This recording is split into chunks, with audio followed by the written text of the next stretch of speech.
하나님께서 말씀으로 창조하신 이 아름다운 세계, 하나님 말씀이 살아 역사하시는 이 미시오데이, 우리 하나님의 선교회장으로 어서 오세요. 하나님의 자비로우신 사랑이 항상 여러분과 함께 하시기를 축원합니다.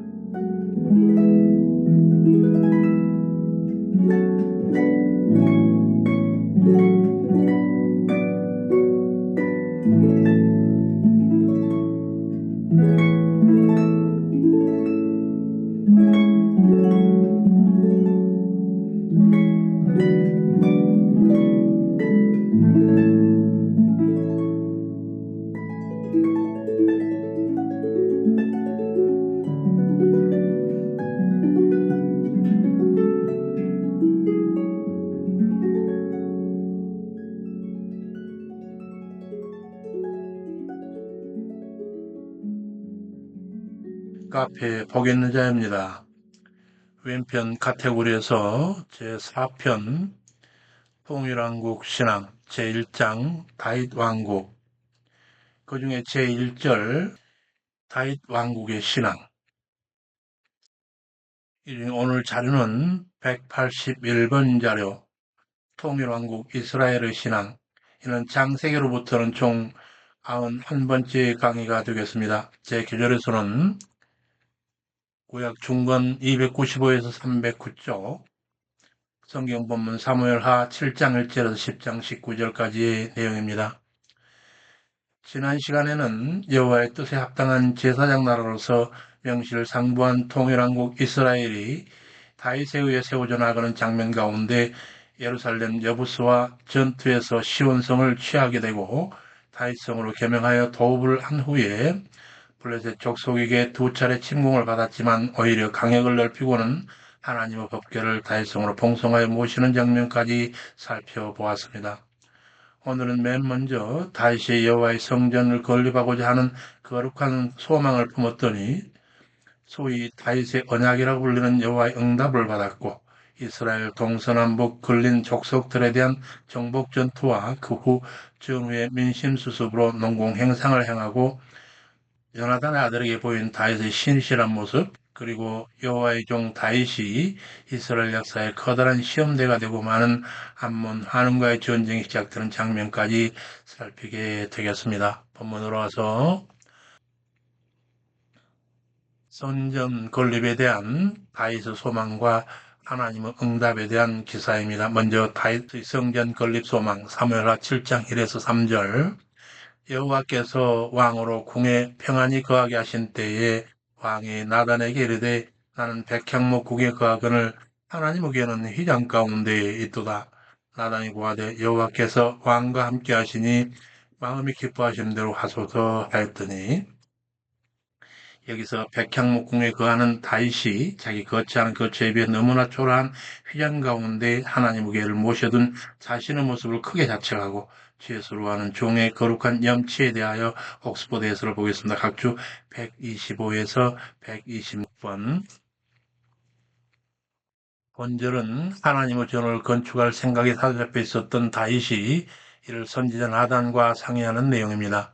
다윗이 하나님의 뜻에 합당한 왕이 되는데 크게 도움을 줬을 뿐만 아니라 후에 솔로몬의 왕위 계승에 있어서도 크게 기여하였고, 동료 선지자 밧과 함께 성전 예배 음악을 도입하였던 선지자 나단의 이름이 본절에 처음으로 등장하고 있습니다. 아마 그는 다윗 왕실 대소사를 결정하는 데 큰 영향력을 미친 왕실 고문의 역할을 했던 궁정 선지자였던 것으로 보입니다. 다음 각주로 와서, 그런데 사람이란 공경에 처하게 되면 하나님을 찾다가도 상황이 호전되면 과거 자신의 처지를 망각한 채 현재의 만족에 젖어서 하나님 잊는 것이 보통입니다. 그러나 다윗은 어려울 때나 형통할 때나 하나님에 대한 자세에서 변함이 없었습니다. 그의 하나님을 향한 마음은 한결같았습니다. 그는 공부할 때는 하나님을 의지하고 그에게 부르짖었으며, 평안할 때는 하나님의 은혜를 기억하고 하나님을 위하여 무엇을 할 것인가 생각하였습니다. 이렇게 하나님을 향한 마음이 한결같았기에 다윗은 하나님의 마음에 합한 자라고 하는 하나님의 인정을 받는 사람이 되었고, 그로 말미암아 이스라엘 역사상 전무후무한 위대한 왕이 될 수 있었던 것입니다. 본문 넘어가서 다시 나단에게 이르되 나는 백향목회거하거늘 하나님 의견은 휘장 가운데에 있도다. 나단이 고하되 여호와께서 왕과 함께 계시니 마음에 기뻐하신 대로 하소서.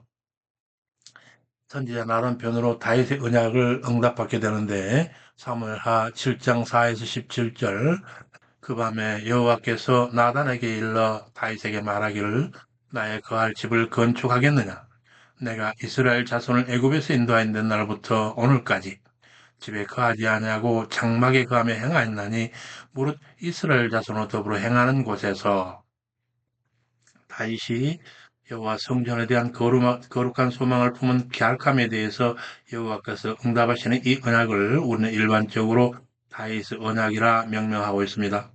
그런데 언약 중에 여호와께서 백성 가운데 임재하게 계신 그 거소에 대하여 무릇 이스라엘 자손으로 더불어 행하신 곳이라 하시고 있는데 이에 대한 옥스퍼드에서를 보겠습니다. 각주 128번. 이는 이스라엘 사람들 삶의 현장을 말합니다. 따라서 본문 전체를 다시 번역하면 이스라엘 모든 자손들의 삶의 현장 가운데서 내가 두루 행하면서 다니던 모든 곳에서라고 할 수 있을 것입니다. 이를 보건대 하나님의 임재의 장소는 결코 공간에 제한을 받지 않습니다. 더욱이 여기에는 하나님은 장막에서 이스라엘 백성들의 예물만을 받으신 것이 아니라 그들의 삶의 현장 바로 그곳에서 그들을 통치해 왔다는 사실이 잘 드러나고 있습니다. 그러나 하나님 당신은 그런 모든 상황에서 한 번도 이스라엘에게 자신이 갈 정착된 장소를 지으라 명하시 아니었음을 알려주시므로 현 시점에서 성전 건축은 무의미함을 말씀하고 계신 것입니다. 본문 넘어가서 무릇 이스라엘 자손으로 더불어 행하는 곳에서 내 백성을 먹이라고 명한 이스라엘 어느 지파에게 어찌하여 나를 위하여 백향목집을 건축하지 아니하였느냐고 하였느냐. 내 종 다윗에게 대하여는 너를 목장에서 취하여 이스라엘 주권자를 삼고 네가 어디를 가든지 함께 있어 모든 대적을 멸하였은즉 세상에서 존귀한 자의 이름같이 너의 이름을 존귀케 만들어주리라. 내가 또 내 백성을 위하여 한 곳을 정하여 너희를 심고 자기 곳에 거하여 다시 옮기지 않게 하며 악한 유로 전과 같이 하지 못하게 하여 전에 사사를 명하여 이스라엘 다스리던 때 같지 않게 하고 너를 모든 대적에게서 벗어나 평안하게 하리라. 이게 여호와의 종 다윗을 평안하게 하실 이 언약에 대한 옥스포드 해설입니다. 각주 129에서 130번. 이 말씀은 하나님께서 다윗을 어떻게 오늘의 모습까지 이끌어 오셨으며 앞으로 또 어떠한 모습으로 높이실지를 이루신 말씀인데 그런 문목에서 볼 때 내 종이라고 하는 이 칭호는 과거의 신실한 다윗의 행적을 보여주는 영예로운 호칭이면서 동시에 그가 하나님 앞에서 언제나 섬기는 자세로 살아야 할 것을 암시하는 호칭이라 말할 수 있습니다. 사울은 하나님에 대한 순종의 자세를 상실하여 왕의 지위를 박탈당했습니다. 그러나 영원한 왕이신 그리스도는 하나님께 바친 절대의 순종으로서 영원한 왕권을 세우셨습니다. 하나님께서는 다윗을 그 그리스도를 예비하는 자로 세우고자 뜻하셨기에 그를 이미 내 종이라 하고 계시는 것입니다. 그리하신 여호와께서 다음 각주로 와서 내 백성 이스라엘 위하여 한 곳을 정하고 거기 이스라엘을 심고 다시는 옮기지 않겠다 하신 약속입니다. 여기서 그 한 곳은 하나님께서 아브라함에게 주신 약속과 같은 곳으로 모세에게 다시 주신 너희의 발바닥으로 밟는 곳은 다 너희 소유가 되리니 너희의 경계는 곧 광야에서부터 레바논까지와 유브라데 하수라 하는 하수에서 서해까지라 하고 있습니다. 이 본문의 내용은 문자 그대로 이스라엘이 자기에게 주어진 영토를 영구히 차지하고 사는 상태를 나타내는 표현으로 이해해서는 안 됩니다. 만약 그렇게 본다면 이스라엘이 정치, 군사적으로 외세의 이유를 받다가 끝내 이방에 포로되어 끌려가는 사실과 정면 배치되기 때문에 그렇습니다. 따라서 본문은 이스라엘이 언약을 통해 하나님의 백성된 신분을 결코 잃지 않을 것임을 확인시켜주는 상징적 표현이라 할 수 있습니다.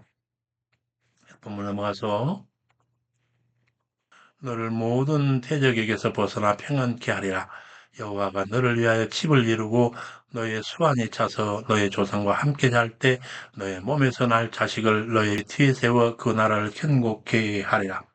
여기 본문 여호와가 너를 위하여 집을 이루고 라고 하는 이 구절에서 특별히 다윗 언약, 언약의 이 키워드가 되는 다윗을 위한 바로 그 집, 그 집에 대한 옥스퍼드 해설을 듣겠습니다. 각주 132번. 여기서 집은 다윗 언약의 핵심 단어입니다. 다윗은 진심으로 하나님을 위하여 성전을 건축하기를 원했습니다. 하나님께서는 그를 인정하셨기에 네가 나를 위하여 나의 거할 집을 건축하겠느냐라고 반문하셨습니다. 그러나 본문에 이르러서는 다윗의 사고의 패턴을 완전히 뒤집어 여호와가 너를 위하여 집을 이루리라고 하고 계십니다. 여호와를 위한 다윗의 마음을 아름답게 보시고 오히려 하나님은 다윗을 위한 역사를 시작하시는 말씀입니다.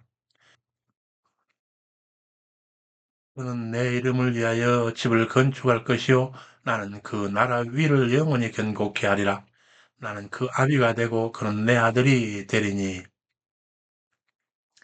여기서 다윗을 향한 계속되는 여호와의 놀라운 언약인데 여기서 특별히 다윗을 아들 삼으시겠다는 언급에 대한 옥스퍼드 해설을 보겠습니다. 각주 134번. 하나님이 다윗에게 주신 다윗 언약 중심 내용은 크게 두 가지로 나누어진다 할 수 있습니다. 그 첫 번째는 다윗에게 영원한 왕조를 하사하시겠다는 것입니다. 그리고 두 번째는 이를 위하여 다윗의 후손을 하나님의 아들로 삼겠다라고 하는 것입니다. 본문이 바로 그 두 번째 내용에 관한 것입니다. 이는 하나님과 다윗 자손과의 관계를 강조하기 위해서입니다. 그리고 아비와 자식이라는 표현으로 그 관계를 나타낸 것은 더할 나위 없는 친밀함을 강조하는 것일 뿐만 아니라 아비의 권리를 위임받은 존재로서의 자식의 권위를 보여주기 위한 것입니다. 한편 본문의 말은 1차적으로는 솔로몬에게 적용되지만 히브리서 1장 5절에 보면 궁극적으로는 그리스도에게 적용된 것임을 알 수 있습니다. 누가는 이 구절의 의미를 더 확대하여 누가복음 1장 32에 33절에서 명확하게 나타내었다고 볼 수 있습니다. 곧 저가 큰 자가 되고 지극히 높으신 이의 아들이라 일컬을 것이요 주 하나님께서 그 조상 다윗의 위를 저에게 주시리니 영원히 야고보 집의 왕노라될 것이며 그 나라가 무궁하리라. 이러한 사실은 지금까지 하나님께서 다윗에게 알려주신 그 집에 대한 말씀이 궁극적으로 그리스도를 통해서 세워질 메시아 왕국을 의미하는 것임을 확인해 줍니다. 즉 그리스도는 만왕 왕으로서 하나님의 권위와 통치권을 그대로 이어받은 자임을 보여주는 것입니다. 또한 본문과 동일한 말씀이 고린도후서 6장 18절에도 인용되고 있는데 이때는 아들이 복수로 사용됩니다. 이는 다윗을 통해 솔로몬에게 선포하셨고 솔로몬을 통해 이스라엘에게 선포하신 하나님의 이 약속이 그리스도를 통해서 믿는 자의 공동체에게 성취될 것임을 의미한다고 볼 수 있을 것입니다. 본문 넘어가서 나는 그 아비가 되고 그는 내 아들이 되리니 저가 만일 죄를 범하면 내가 사람 막대기와 인생 채찍으로 징계하려니와 그러나 이 아들 삼으시겠다는 이 어마어마한 언약 속에는 죄를 범하지 않아야 한다라는 엄중한 전제가 있습니다. 이를 어기면 사람 막대기가 인생 채찍으로 징계하시겠다 하시는데 이에 대한 카리스 종합 주석의 해설을 보겠습니다. 각주 135번. 이는 아비가 아들에게 체벌을 가면서까지 훈육하듯이 하나님께서도 당신 백성들을 징계하시면서 의의 길로 인도하시는 걸 뜻하는 문학적 표현이라 할 수 있습니다. 자기 아들을 사랑하는 아비일수록 자식의 잘못과 실수에 대하여 가볍게 용인하지 않는 것처럼 하나님은 백성의 죄악된 행위를 결단코 용납하지 않으신다고 한 사실을 명심해야 할 것입니다. 본문 넘어가서 저가 만일 죄를 범하면 내가 사람 막대기와 인생 채찍으로 징계하려니와 내 앞에서 패한 사울에게 내 은총을 빼앗는 것 같이 그에게는 빼앗지 아니하리라. 나단이 이 모든 말씀과 묵시를 다윗에게 구하니라. 그와 같은 여호와의 언약에 대하여 다윗의 감사기도가 이어지는데 사무엘하 7장 18에서 29절 주 여호와여 나는 누구오며 내 집은 무엇이간데 나로 이에 이르게 하셨나이까 주 여호와께서 이를 오히려 측히 여기시고 또 종의 집에 영구히 이를 일을 말씀하실 뿐만 아니라 인간의 규례대로 하셨나이다. 다윗의 벅찬 감사기도에 대한 옥스포드 해설을 보겠습니다. 학주 136에서 137번.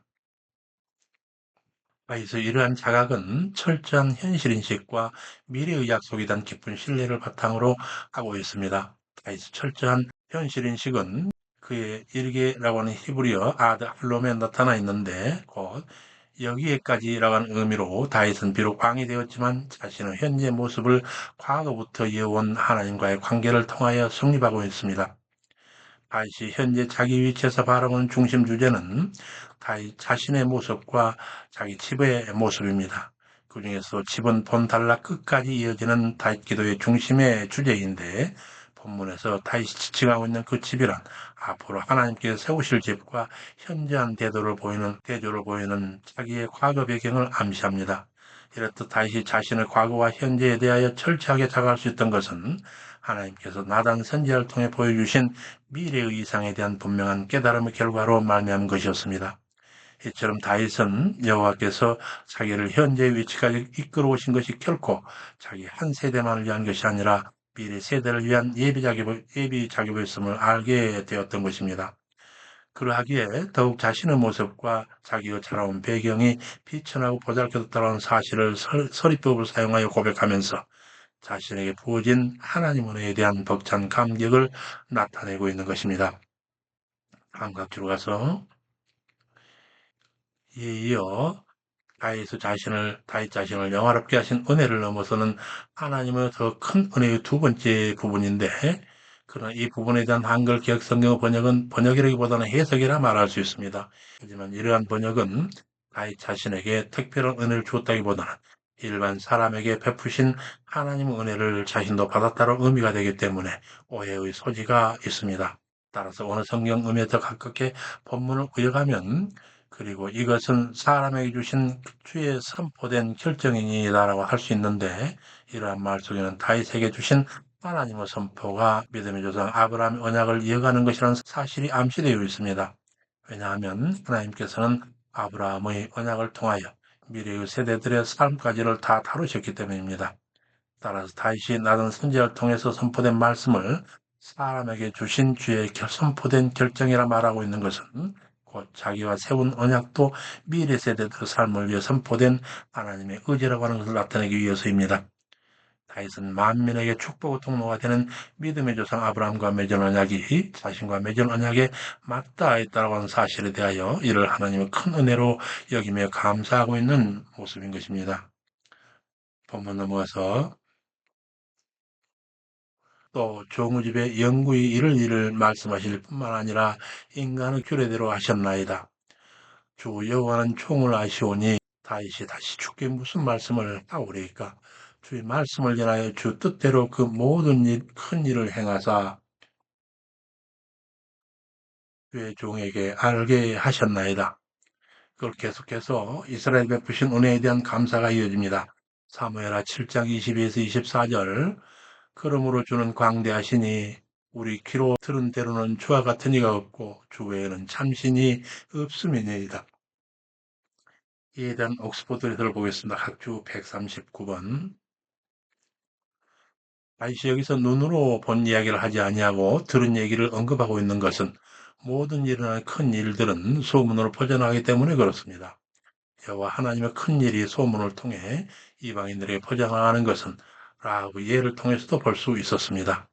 따라 들려오는 모든 얘기 속에서 이방 신들이 하나님처럼 큰 일을 행했다라는 이야기를 들은 적이 없다라고 말한 것은 여호와 하나님의 행사가 결코 이방 신들의 그것과 비교할 수조차 없는 것임을 의미하고 있습니다. 이처럼 다윗은 하나님의 유일성을 실제적으로 삶의 테두리 안에서 고백하고 있습니다. 본문 넘어가서 우리에게로 들은 대로는 주와 같은 이가 없고 주 외에는 참신이 없음이니이다. 땅의 어느 한 나라가 주의 백성 이스라엘과 같으리이까. 하나님이 가서 구속하사 자기 백성을 삼아 주의 명성을 내시며 저희를 위하여 큰 일을 주의 땅을 위하여 두려운 일을 애국과 율곡과 그 신들에게서 구속하신 백성 앞에서 행하셨사오며 주께서 이스라엘을 세우사 영원히 주의 백성을 삼으셨사오니 여호와여 주께서 저희의 하나님이 되셨나이다. 하고는 그와 같은 하나님의 언약이 성취되기를 간구하면서 마칩니다. 사무엘하 7장 25에서 29절 여호와 하나님이여 이제 주의 종과 총무집에 대하여 말씀하신 것을 영원히 실케 하옵시며 말씀하신 대로 행하사 사람으로 영원히 주의 이름을 높여 이르기를 만군의 여호와는 이스라엘 하나님이라 하게 하옵시며 주의 종 다윗 집으로 주 앞에 경고하게 하옵소서. 이대한 옥스퍼드에서 보겠습니다. 학주 140번입니다.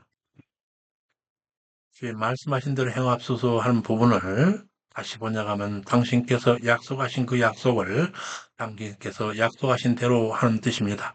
이처럼 다윗은 자신과 자신의 집에 대한 하나님 언약 성취를 간구하면서 그러한 간구 역시 철저하게 신실하신 하나님의 약속에 대한 믿음의 기초를 두고 있는 것입니다. 한편 앞에 나온 기도 내용으로 보는데 그가 이처럼 언약에 근거한 기도를 드릴 수 있던 것은 자기의 나라를 하나님께서 언약 가운데 세우시겠다고 한 약속하신 메시아 왕국의 기초가 되는 나라로 보았기 때문에 이적인 소망을 필요하지 아니하고 철저히 그 약속에 근거하여 언약의 성취를 강구할 수 있었던 것입니다. 본문 넘어가서 말씀하신 대로 행하사 사람으로 영원히 주의 이름을 높여 이르기를 만군의 여호와는 이스라엘의 하나님이라 하게 하옵시며 주의 종 다윗의 집으로 주 앞에 경고하게 하옵소서. 만군의 여호와 이스라엘 하나님이여 주의 종에게 알게 하여 이르시기를 내가 너를 위하여 집을 세우리라 하신 거로 주의 종이 이 기도로 구할 마음이 생겼나이다. 주께서 이 좋은 것으로 종에게 허락하셨사오니 정컨대 종의 집에 복을 주사 주 앞에 영원히 있게 하옵소서 하니라.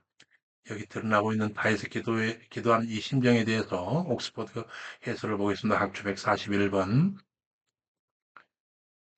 이처럼 하나님의 심오한 진리의 말씀을 깨달은 자는 하나님 앞에 감격의 심정을 토로할 수밖에 없습니다. 더구나 하나님께서 다윗에게 깨닫게 하신 비밀이 다윗 자신을 위하여 영원한 왕조를 세우겠다는 것이라는 점에서 다윗의 감격은 너무나 컸을 것입니다.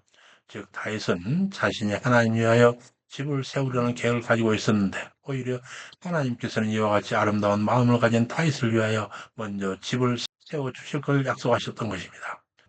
이러한 먼저 베푸시는 하나님 은혜를 깨달았기 때문에 다윗은 하나님께 담대하게 기도를 드릴 수 있었던 것입니다.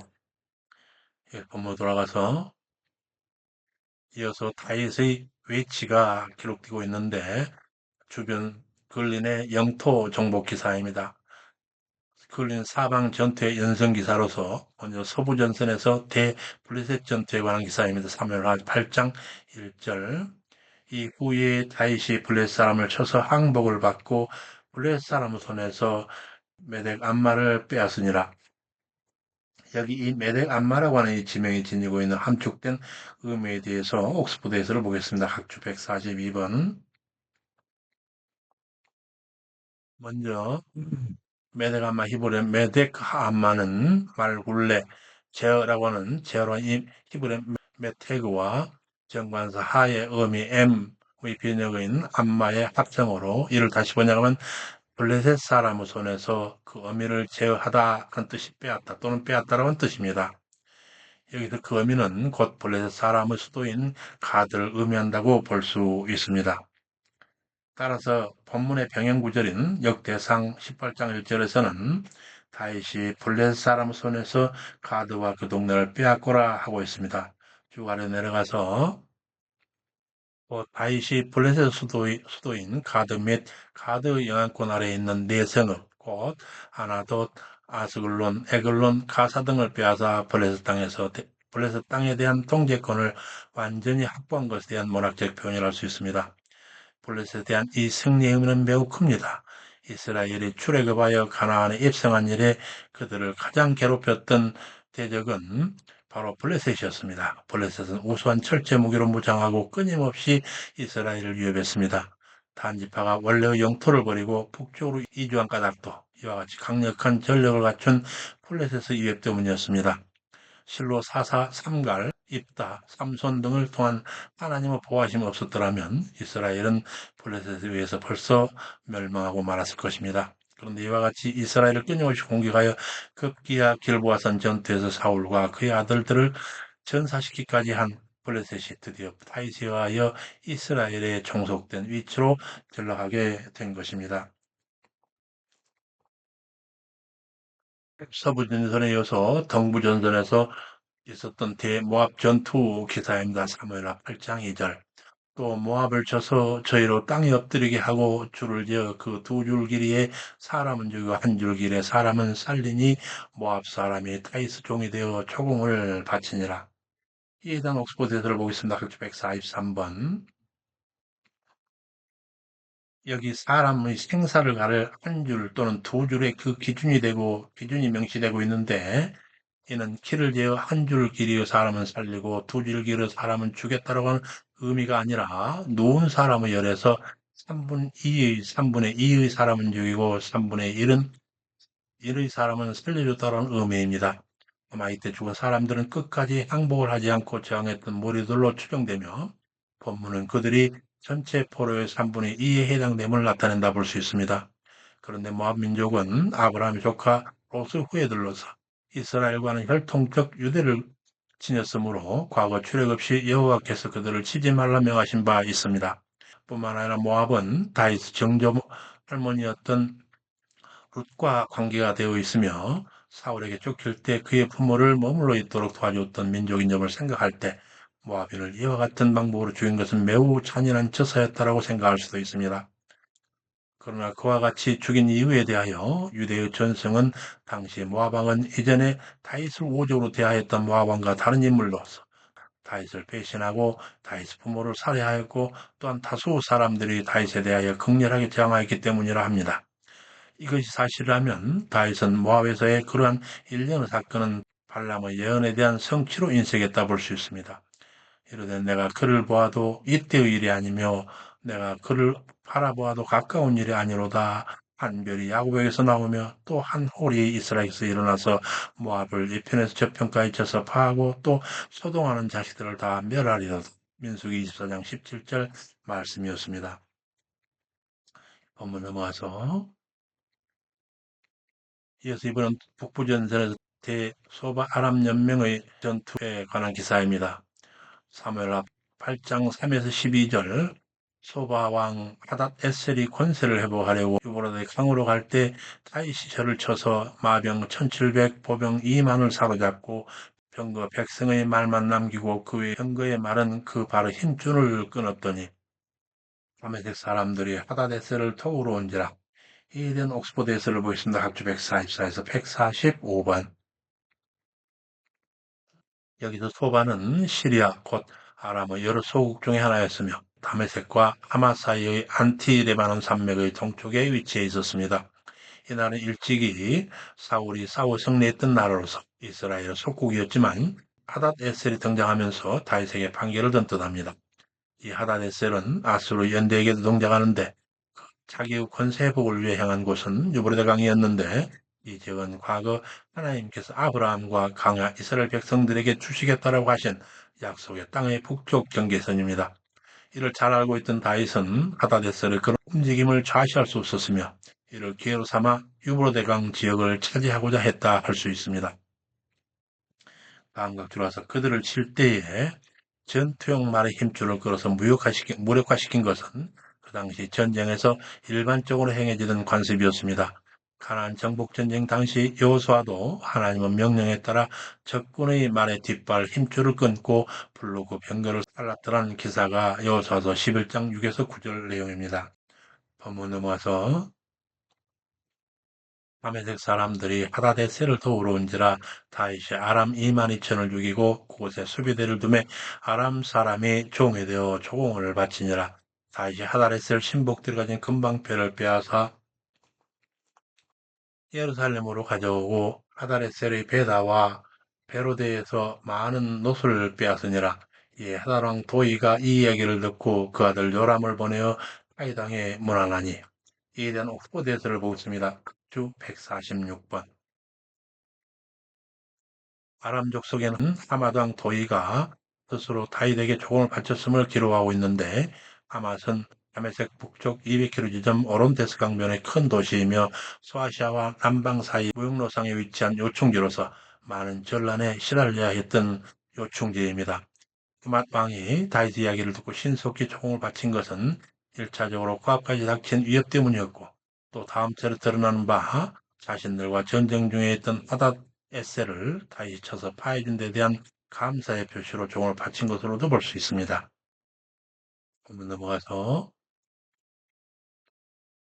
이 하맛 왕 토이가 이를 듣고 그 아들 요람을 보내어 다윗 왕에게 문하노니 이는 하닷 에셀이 토이로 더불어 전쟁에 있던 터에 다윗이 하닷 에셀을 파함이라.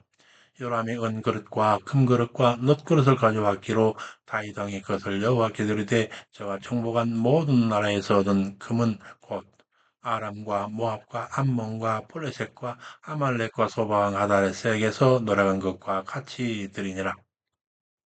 이어서 남부전선에 쓰던 대에돔 전투에 관한 기사입니다. 사무엘하 8장 13에서 14절.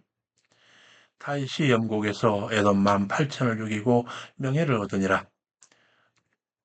다윗이 에돔의 수비들을 두니 에돔 사람이 다 다윗의 종이 되니라. 다윗이 어디를 가든지 여호와께서 이기게 하셨더라. 그 당시 다윗의 소위가 시편 160편으로 전해지고 있습니다. 다윗이 여기 남부전선에서 에돔을 공략했던 상황에 대한 옥스포드 해설을 듣고 바로 이어서 그 당시 다윗이 느꼈던 소회가 시편 60편으로 전승되고 있는 이를 감상해 보겠습니다. 각주 147에서 148번. 본문의 에돔 사람이 원어 성경은 아람입니다. 그러나 역대상 18장 11에서 12절과 헬라어 역본들, 시리아 사본들, 다른 히브리어 사본들은 아람 대신에 에돔으로 되어 있습니다. 영국의 지리적 위치로 봐 아람이 아니라 에돔이 적합해 보입니다. 그럼에도 원문이 에돔을 아람으로 기록한 것은 히브리 알파벳 달렛을 레시로 잘못 기록한 필사자의 오류로 보입니다. 한편 에돔은 야곱의 형제 에서의 후손들로 사해에서 아크바만에 이르는 지역에 살았습니다. 그 가운데 영국은 사해 남쪽입니다. 특별히 에돔의 큰 무리가 이스라엘 쳐들어온 것은 광야를 쳐서 사해 남쪽 아카바만의 항구 에시온게벨에 이르는 상업로의 독점권을 지키려 했던 것입니다. 그러나 에돔은 이 전쟁에서 패하였습니다. 그리고 다윗의 승리로 인해 이스라엘은 아랍과 아프리카로 통하는 길을 확보했으며 솔로몬 통치 동안 대무역에 기여하게 됩니다. 이 당시 다윗이 느꼈던 그 소회를 시편 60편에 전승되고 있는 이를 보겠습니다. 각주 다음 각주로 가서 시편 60편 서재어의 다윗이 믹담 다시 다른 말로 황금의 시라고 하는 금언시 그리고 메나체하우 영장으로라는 뜻이고 수산에도는 그 의미가 분명하지 않습니다. 에 맞춘 노래로 이는 다윗이 아람 나하라임과 아람 소바와 싸우는 중에 요압이 돌아와 에돔을 염공해서 1만 2천을 죽인 때라고 전하고 있습니다. 사무엘 8장 13에서 14절 그리고 그의 병행 본문인 역대상 18장 12에서 13절 기록으로 볼 때 배경이 되는 북방정벌이나 영국 전투에서 이스라엘 대성을 거두었습니다. 그럼에도 불구하고 이 본시는 전쟁의 패한 자의 참담함과 승리를 위한 강구가 기록되어 있습니다. 이는 본시가 에돔과의 전투에서 승리를 거두기 이전 일시적으로 이스라엘 공경에 처했을 때 뛰었기 때문에 그렇습니다. 즉 다윗은 이스라엘 군대가 일시적으로 공경에 처하자 민족적 애가이며 승전 기원으로서 본시를 지어서 자신의 심격을 필요하며 하나님을 향한 간절한 소원을 올린 것입니다. 이러한 다윗의 기도 이후에 이스라엘은 하나님의 도움으로 승리할 수 있었습니다. 마침내 걸린 사방 이족을 평정하고는 다윗이 전후 민십을 수습하는 기사인데 먼저 다윗이 전후에 농공 행상하는 기사입니다. 사무엘하 8장 15에서 18절 다윗이 온 이스라엘을 다스려 모든 백성에게 공과 의를 행할세 수르의 아들 요압은 군대 장관이 되고 아일루스의 아들 여호사밧은 사관이 되고 아이도베 아들 사독과 아비아달의 아들 아히멜렉은 제사장이 되고 서라야는 세관이 되고 긴 전쟁 후에 다윗이 신료들의 공과를 따져서 적절한 배설을 주어 농공행상을 행한 내용에 대해서 옥스포드 해설을 보겠습니다. 각주 149에서 153번. 먼저 당시 이스라엘 상황에서 군대는 각 지파들의 소집된 자들로 이루어졌지만 이러한 군대를 여기서 그 군대라고 하는 단수형으로 나타낸 것은 다윗 왕조하에서 모든 지파가 하나의 세력을 형성했음을 나타내고 있습니다. 그런데 요압은 일찍이 아브넬에게 이 지위를 위협당하였고 그러한 정치적 배경이 아브넬을 죽인 원인의 하나로 작용했을 가능성이 있습니다. 그러나 그에게 이스라엘 온 지파의 군대를 지휘하는 군대 장관의 지위가 지어짐으로써 마침내는 자신의 개인적 소망을 성취한 셈이 되고 있습니다. 다음과 들어와서 여호사밧은 사관이 되었습니다. 사관, 곧 히브리어 마지키르는 기억하다, 기록하다로는 자카르에서 파생한 명사로서 기록자라는 뜻을 가집니다. 그는 솔로몬의 통치 때까지 남아있던 자였습니다. 사관의 역할은 나라의 문서를 기록하고 감독하거나 혹은 왕의 사자로 왕을 섬기는 것이었습니다. 또한 왕에게 중요한 일을 보고하고 조언함으로써 왕으로 하여금 해야 할 일을 기억하게 할 뿐만 아니라 왕의 명령을 전달하는 일도 하였습니다. 다음과 들어와서 사독, 히브리 차도크는 의로운이라는 형용사 차디크가 그 의원입니다. 의의 왕이라는 이름을 가진 살레망 멜기세덱, 히브리어 말키체덱이라고 하는 이름에서도 보이듯이 사디크라고 하는 어원을 가지는 이름이 예루살렘과 자주 연관을 가진 이유에서 사독을 여부수족소로 보는 견해도 있습니다. 하지만 아이두베 아들 사독은 분명히 레위인입니다. 다음과 들어와서 본문의 아비아달과 아히멜렉의 관계가 사무엘상 22장 20절의 아이두베 아들 아히멜렉의 아들 중 하나가 피하였으니 그 이름은 아비아달이라고 하는 기록 내용을 뒤집고 있고 할아버지 이름 또한 사독의 아비의 이름과 동일합니다. 여기서 사독의 아버지의 이름과 아히멜렉 아버지의 이름이 동일할 수 있는 일로 문제되지 않습니다. 문제는 아비아달과 아히멜렉 관계를 알 수 있는데 그러나 이 또한 조상의 이름을 따라 흔히 후손의 이름을 짓던 당시 히브리 관습으로는 할아버지와 손자 이름이 같을 가능성은 충분히 있습니다. 문제는 아비아달의 아들 아히멜렉이 아비를 두고 제사장직을 수행했느냐 하는 것입니다. 게다가 이 본문을 지하고는 아비아달이 다윗 시대에 줄곧 제사장직을 수행했고 다윗 사후 솔로몬 초기에도 제사장직을 수행했습니다. 때문에 아히멜렉이 아비아달 대신 제사장직을 수행했다는 것은 그것이 문제가 되는데 대개의 학자들은 이와 관련하여 당시 아비아달이 병이나 어떤 이유로 제사장직을 수행할 수 없었기 때문에 얼마간 아히멜렉이 아비아달의 제사장직을 대행했던 것으로 추정하고 있습니다. 다음과 들어와서 이 스라야 직분 서기관 곧 히브리어로서 소페르는 숫자를 세다라고 하는 사파에서 파생합니다. 이 단어는 단순한 서기관이 아니라 최고의 서기관을 의미합니다.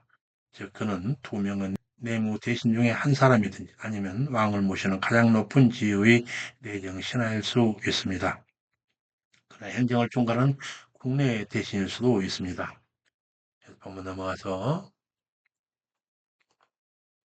서가랴는 서기관이 되고 여호야다의 아들 버나야는 그렛 사람과 블렛 사람을 관할하고 다윗의 아들들은 대신이 되니라. 이에 대한 옥스포드 해설을 보겠습니다. 각주 154에서 155번. 여기서 그렛 사람을 가나안 서남방에 살던 정착민 혹은 블렛의 종족으로 언급하고 있으므로 여기서도 블렛 사람과 더불어 블렛에서 한 종족인 외국인 용병들로 보는 것이 자연스럽습니다. 그렇다면 다윗은 왕국 복잡한 인맥과는 별로 관계가 없는 외인부대를 조직하여 왕의 직할부대로서 왕권을 보호하는 목적에서 조직했다 볼 수 있습니다. 실제로 그렛 사람은 아도니아 반역 음모에서 솔로몬을 보호하였고 블렛 사람은 압살롬과 세바의 반란 때 다윗을 충성스럽게 호위하였던 자들로 기록되고 있습니다. 그리고 버나야는 바로 호위대로 조직된 외인 부대의 수장으로 보입니다. 다음과 들어와서 또한 여기서 대신이라고 하는 히브리어 코하님은 제사장이라는 히브리어 코헨의 복수형입니다. 그러나 이스라엘에서 제사장 직책은 모세시대 이후 레이지파인 아론의 자손들이 담당했으므로 비록 왕자라 하더라도 유대지파인 다윗의 아들들은 제사장에 임명될 수 없었습니다. 따라서 한글개혁 성경은 이를 대신으로 번역하였습니다. 이는 평행구절 역대상 18장 17절 내용에 따른 것인데 거기서는 우두머리, 리숀이라 하고 있습니다. 다윗 아들들은 행정 일선에 나서지 않고 뒤에서 조언하는 위치에 머물렀던 것으로 보입니다. 한번 넘어가서 다음은 다윗 성품이 드러난 기록으로 요나단의 아들 무비보스를 선대하는 기사인데 사무엘하 9장 1절에서 13절 다윗이 사울 집에 남은 자손이 있는지를 묻더니 요나단을 인하여 은총을 베풀리라 하니, 이 기사는 여호와의 신실한 종다운 다윗의 성품이 잘 드러나는 기사로서 이러한 다윗에 대하여 옥스포드에서라고 있습니다. 각주 157번. 다윗이 요나단의 후손을 찾는 의도는 요나단을 인하여 그 사람에게 은총을 베풀기 위함이었습니다. 그러나 원어 성경에서는 한글 개혁 성경 번역과 약간 다른 뉘앙스를 지니고 있습니다. 먼저 은총이라는 히브리 헤세드라고 하는 표현에 함축된 의미입니다. 히브리어 헤세드는 언약 관계에서 상징되는 사랑을 나타내는 단어로 이를 행한다는 것은 일차적으로 언약 속에서 부과된 서로에 대한 책임을 진실히 이행한다는 것입니다. 또한 연하들을 인하여라고 하는 이 말이 그런 사실을 잘 보여주고 있습니다. 여기서 이나에라고 하는 히브리어 바 아보르는 뭐뭇에 의해라고 하는 전치사 바와 동사 건너다라 아바르에서 유래한 다른 편이라고 하는 전치사 에베르의 합성어입니다. 이는 상거래에서도 쓰이는 표현으로 어떤 물건에 대한 평가에 따른 지불을 나타내고 있습니다. 그러나 여기서는 요나단이 마땅히 누려야 할 정당한 권리를 염두에 둔 표현입니다. 따라서 다윗이 요나단을 동정하는 마음에서 사울 집안에 남은 자에게 은총을 베풀겠다라고 한 것으로 본문을 이해하면 안 됩니다. 오히려 본문은 일찍이 요나단과 다윗이 맺은 언약에 근거하여 이제 다윗이 요나단의 집에 인자함을 영영히 끊지 말아야 할 자신의 의무를 이행하겠다라고 하는 것으로 보아야 하겠습니다. 본문 넘어가서 요나단을 인하여 은총을 베풀리라 하니 마침 사울가를 섬기던 시바라 하는 종이 있어 고하기를 요나단에게 무비보셋이라는 아들이 있거니와 절뚝발이로 로드발 암미엘의 아들 마기르 집에 있다 하니 사람을 보내어 데려오더라. 다윗이 찾던 요나단의 아들이 당시 처해 있던 상황에 대한 옥스포드 해설을 보겠습니다. 학주 158에서 159번. 무비보셋의 모습, 절뚝발인이다라고 하는 히브리어 네게 라글라임에서 라글라임은 다리라고 하는 히브리어 레겔의 복수형입니다. 따라서 무비보셋이 두 다리를 모두 다 절었다라고 하는 것을 알 수 있습니다. 다음 각주로 와서 그는 당시 마길에게 몸을 의탁하고 있었는데, 그런데 그 마길이 언급될 때는 항상 모나스의 아들이나 길르앗의 아비라고 하는 표현과 함께 나타나고 있습니다. 이러고 내 마길이라고 하는 이름은 모나스 지파가 정착한 길르앗 지역에서 그 이름이 사용되기 시작한 것으로 생각됩니다. 따라서 본문에 등장하는 암미엘의 아들 마길도 연안 동쪽 출신일 가능성이 큽니다. 실제로 그의 출신으로 언급된 로드발은 연안 동쪽에 위치하고 있습니다.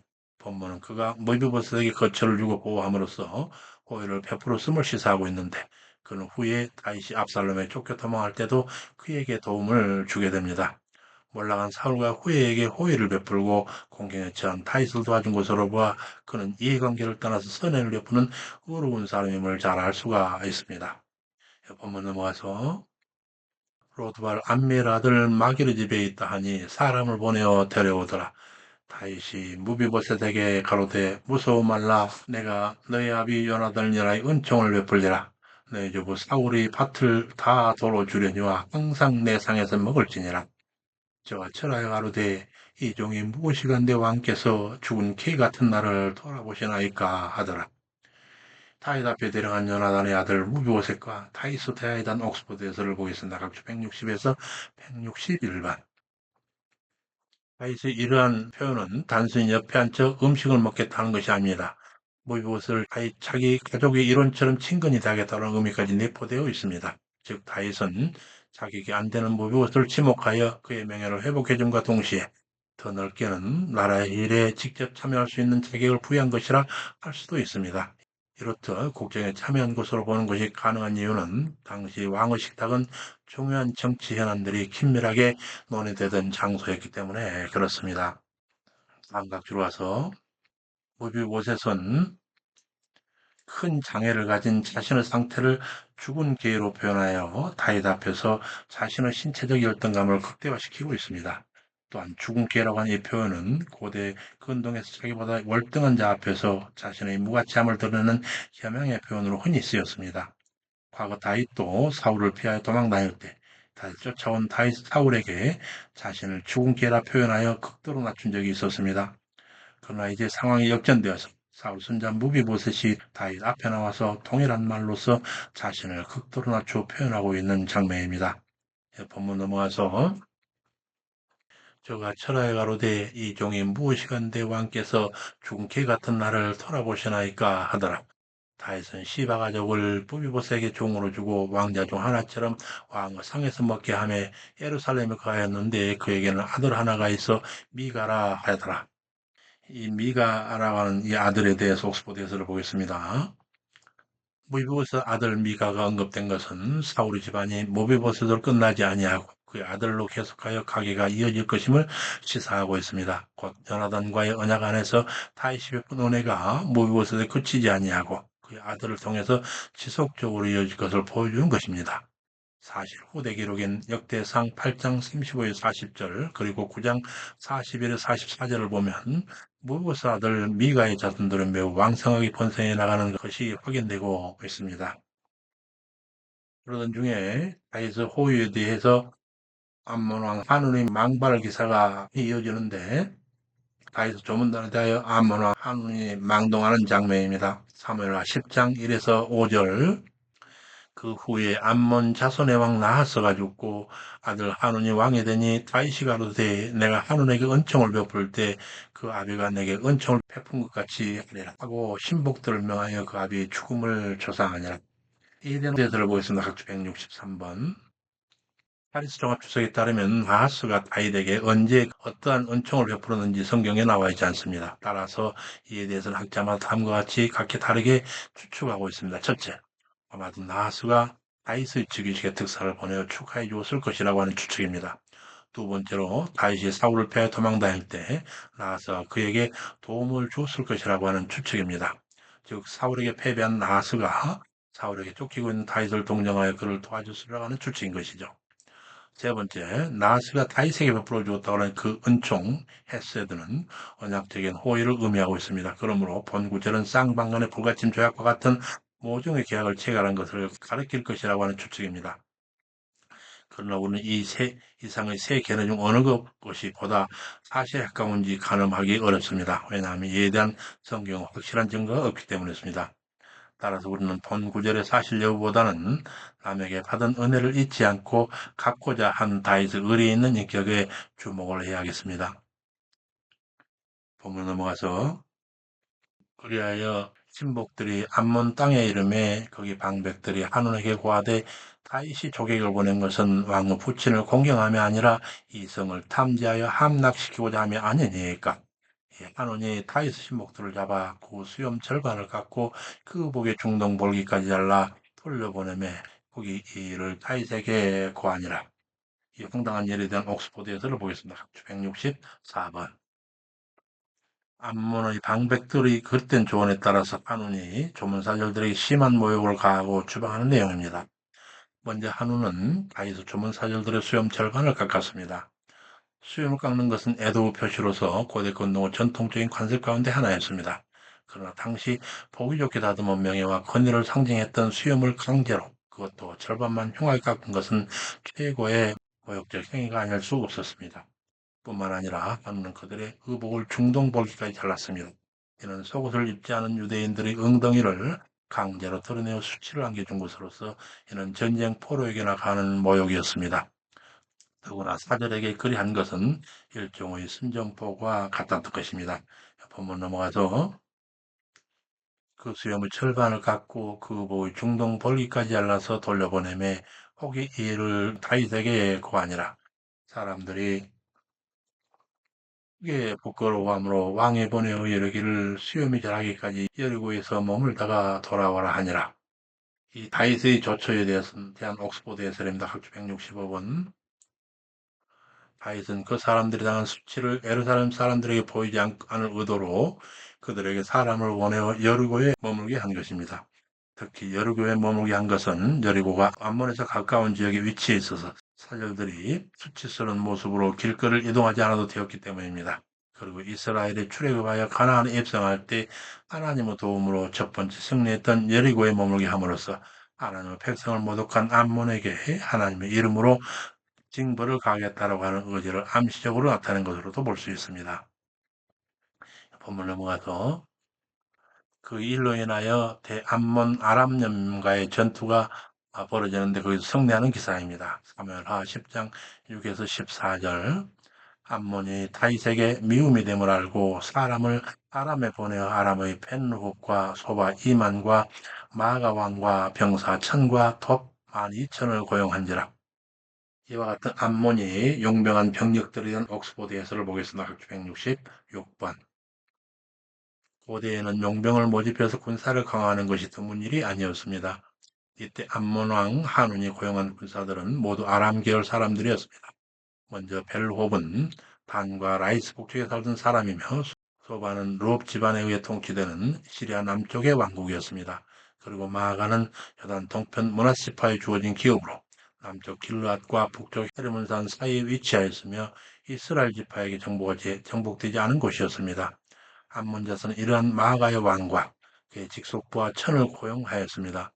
또 톱은 과거 길르앗의 아들 입다가 본초 소생에 쫓겨 피한 땅이었으며 갈릴리 남동쪽 20km 지점에 있는 소도시 가였습니다.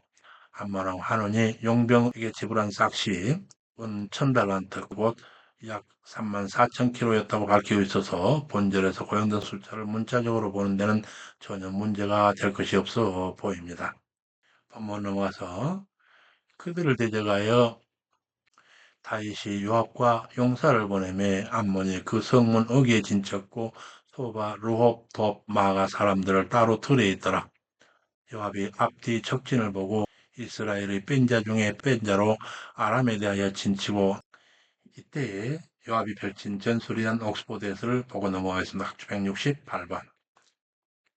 여기서 요압이 과감한 전략을 구사하고 있는데 전략은 곧 부대를 둘로 나누어 분산 공격하되 아람 사람을 선제 공격하는 것입니다. 이처럼 아람 사람들은 선제 근거할 뿐만 아니라 뺀 자 중에 또 뺀 자, 곧 가장 뛰어난 자들을 골라 싸우게 한 것은 이 전쟁이 실제로는 암몬과의 전쟁이었기 때문에 암몬 사람들이 필사적일 것이지만 아람 사람들은 용병이라 전세가 불리하면 도망칠 자들이었기 때문에 그렇습니다. 요압은 용장에서뿐만 아니라 지장이었음을 이로써 알 수 있습니다. 그래서 본문 넘어와서 요압이 앞뒤 적진을 보고 이스라엘의 뺀 자 중에 뺀 자로 아람에 대하여 진치고 남은 무리는 아우 아비새에게 붙여 암몬 자손을 태하게 하고 가로되 만일 아람이 나보다 강하면 네가 돕고 암몬이 너보다 강하면 내가 너를 도우리라. 담대하라. 우리 백성과 하나님의 성읍을 위하여 담대히 하자. 여호와께 선히 여기시는 대로 하시리라. 요압과 그 종자가 아람을 향하여 나가니 저희가 도망하고 암몬은 그들의 도망침을 보고 저희도 아비새 앞에 도망해 성으로 들어간즉 요압이 암몬을 떠나 예루살렘으로 돌아오니라. 이된 옥스포드 예술입니다. 169번. 암몬 자손들은 그들이 큰 돈을 들여 고용한 아람 사람들이 너무나 무력하게 도망치자 더 이상 싸워볼 생각조차 못하고 라빠성으로 도망쳐 들어갔습니다. 그들 자신만으로는 애초부터 이스라엘을 이길 수 없었기에 아람의 용병들을 고용한 것인데 용병이 도망간 상황에서 전혀 승리의 가능성이 보이지 않자 굳건한 요새인 라빠성으로 도망한 것입니다. 그런데 이때 이스라엘이 라빠성을 공격하지 않았던 것은 그 성이 너무나 견고했고 당시에는 전쟁하기에 부적합한 우기였기 때문으로 보입니다. 암몬이 라빠성으로 도망에 들어감으로 인해 이스라엘은 아직 자신들이 당한 수치를 해결하지 못한 상태가 되었고 아람 역시 이스라엘에게 패배당한 수치를 이런 식으로 덮지 않을 것이 분명하였습니다. 그러므로 서로가 자기 진영으로 돌아왔다고 언급되어 있지만 긴장은 더욱 고조되고 있던 터였습니다. 본문 넘어가서 계속하여 대아람 하닷에셀과의 전투에 성전하는 기사입니다. 사무엘하 10장 15에서 19절. 아람이 이스라엘 앞에 패하심을 보고 타 모임에 하닷에셀이 사람을 보내어 강 건너편 아람 사람을 불러내매 저희가 헬람에 이르니 하닷에셀의 군대장관 소박에 저희를 거느린지라. 이된 옥스포드 예술입니다. 각주 170번. 이번에는 아람이 단순한 암몬의 영병으로서가 아니라 패배로 인해서 무너진 민족적 자긍심을 회복하기 위해 전군을 소집하여 이스라엘에 대해 전쟁을 일으키는 내용입니다.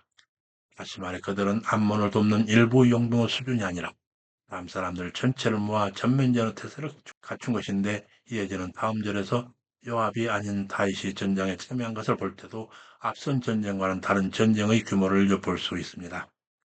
본문 넘어가서 저희가 헬람에 이르니 하다데스를 군대 장관 소박의 저해를 거느린지라. 혹이 다윗에게 고함해 온 이스라엘을 모으고 요단을 건너 헬람에 이름에 아람 사람들이 다윗을 향하여 싸워도 도망한지라. 다윗이 아람 병거 700성의 사람과 마병 4만을 죽이고 군대 장관 소박을 죽이니라. 이에 대한 옥스퍼드를 또 보겠습니다. 학주 171번. 이 본문과 병행본문 역대상 19장 18절과 비교해 보면 이때 전사한 700병거 부대의 총 인원은 7,000명이 됩니다. 또 본절에서 마병 4만을 죽인 것으로 나오지만 병행본문에서는 보병 4만으로 나옵니다. 이때 죽은 4만 명은 무리 속에 보병과 마병이 서로 섞여 있음을 보여주는 것으로 본서 저자는 죽은 4만 명의 무리를 마병으로 대표해 표현한 반면 역대기 기자는 죽은 4만 명을 보병으로 대표해서 표현한 것을 알 수 있습니다. 여하튼 이러한 전과는 지금까지 다윗이 수행한 그 어떤 전과보다 술적인 면에서 앞서는 대성을 거두었음을 보여주고 있습니다. 본문 넘어와서 다윗이 아람 병거 700성의 사람과 마병 4만을 죽이고 군대 장관 소박을 죽이니라. 하다데셀에게 속한 왕들이 자기가 이스라엘 앞에 함을 보고 이스라엘과 와천하니 아람이 두려워 다시는 암몬 자손을 돕지 아니하더라. 이에 대한 옥스포드 해설입니다. 각주 172번. 본장의 끝이 이러므로 아람 사람들이 두고야 다시는 암몬 자손을 돕지 아니하리라 하고 있는데 이는 아람과 이스라엘 관계에 대한 결론이 아니라 궁극적으로 아람과 암몬 관계에 대한 결론입니다. 곧 본장이 암몬과의 사건으로 시작되었으니 암몬에 대한 언급으로 맺는 것이 자연스럽긴 하겠지만 이스라엘과 아람 사이에 맺은 언약을 주된 내용이 아람과 암몬의 연대를 끊는 데 초점이 맞춰져 있음을 암시하는 것이기도 합니다. 따라 직전 문단에서 암몬이 자기 성으로 들어가 원상복귀한 것처럼 보인 것은 결코 전쟁의 끝이거나 진정한 의미에서의 원상복귀가 아니었음을 알 수 있습니다. 본장의 결론은 오히려 암몬이 국제사회에서 군사적으로 고립되는 결과를 얻게 되었고 이는 곧이어 군사적으로 고립된 암몬과 이스라엘의 또 다른 접전을 시사하는 것이기도 합니다.